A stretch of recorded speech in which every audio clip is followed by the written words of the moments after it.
Hello students. In the last class we have discussed about food web. In this class let us discuss about inputs of ecosystem and 10% law.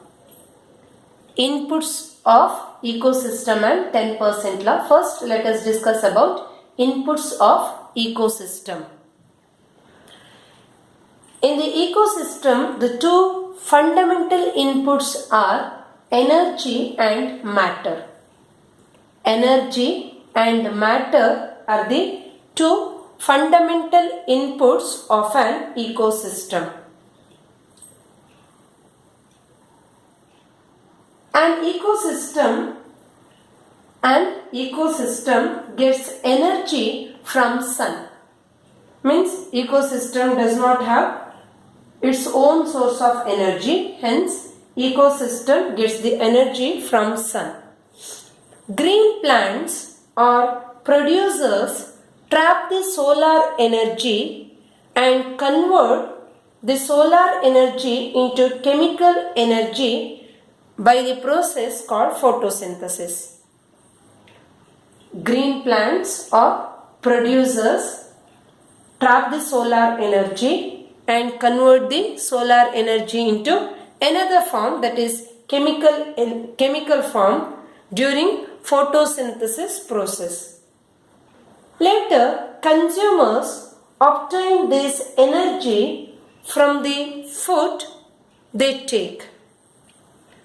Producers or green plants obtain the energy from sun, whereas the consumers obtain the energy from the food they take.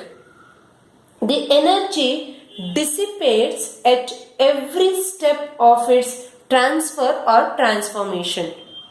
Here, energy dissipates at every step, means from trapping solar energy from sun to plants, or from plants to herbivore to primary carnivore to secondary carnivore, so on. At every step of its transfer or transformation, energy dissipates. And ultimately, energy will be lost in the form of heat. Energy will be lost in the form of heat. And there is no return of this energy. The energy which is lost into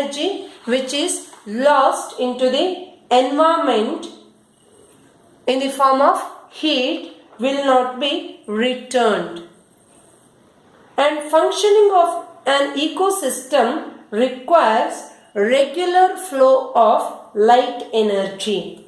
For the proper functioning of an ecosystem, it requires a regular flow of light energy.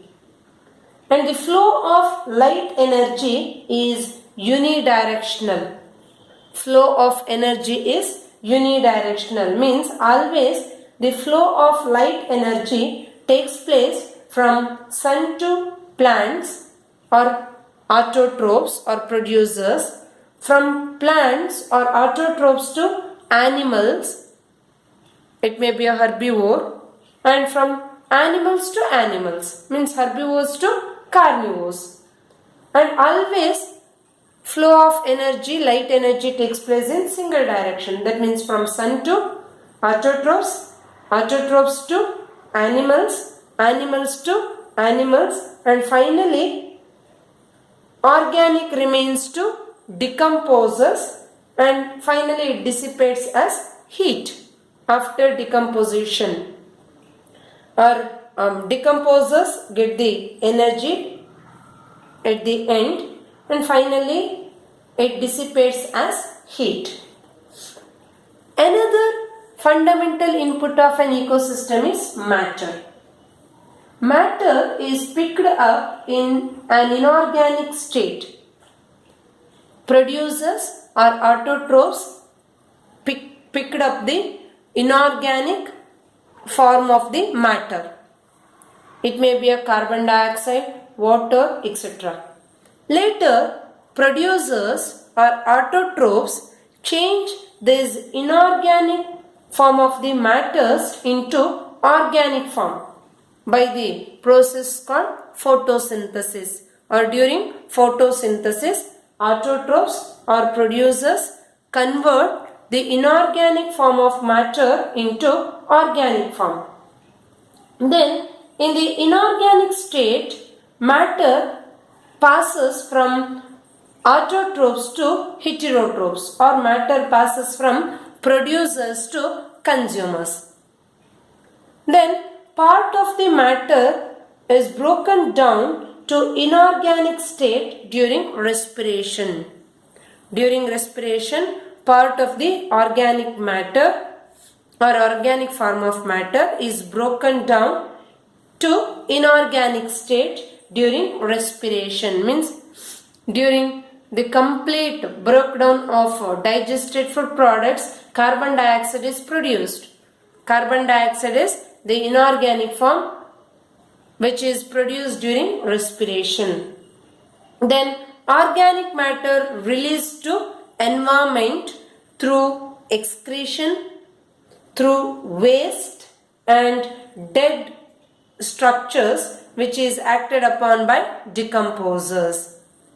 Organic form of matter is released into the environment through excretion, through waste and dead structures or as dead bodies. This releases part of inorganic matter. Decomposition of the excretory waste or decomposition of the dead bodies releases some part of inorganic matter into the atmosphere or into the earth. The inorganic matter is reused by producers. The inorganic matter which are released into the atmosphere or reach the earth will be reused by producers. Then it is recirculated as organic matter. There is no dissipation of matter. It is repeatedly recycled between biotic and abiotic components of the ecosystem. Matter is repeatedly recycled between biotic and abiotic component of ecosystem. Biotic component means producers and consumers. Abiotic component means atmosphere, earth, soil, air, etc. Next one is 10% law. 10% law was introduced by Lindemann. It was introduced or put forth by Lindemann in 1942. 10% law states that during transfer of food energy from one trophic level to the next trophic level, only 10% is stored at higher trophic level, while remaining 90% of energy is lost in respiration, digestion and transfer. 10% law states that during the transfer of food energy,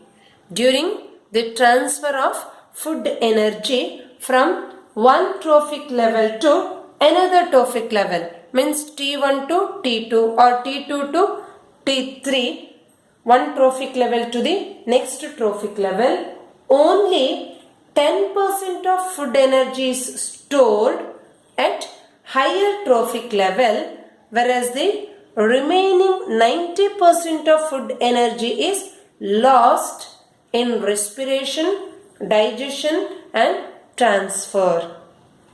Means the net productivity of the next higher trophic level shall be only 10% of the first trophic level. Net productivity of the next higher trophic level shall be only 10% of the first one or previous trophic level. See, this examples explains the 10% law. According to this example, for example, suppose 1000 joules of solar energy. This is energy. 1000 joules of solar energy falls on vegetation. It falls on vegetation or plants. Then plant gets only 10%. Means plants have about 1% efficiency, so that 10 joules of energy will be trapped by the plants in order to produce the food. Means from the sun only 10% of energy is transferred to the plants. Means plants can trap only 10 joules of energy.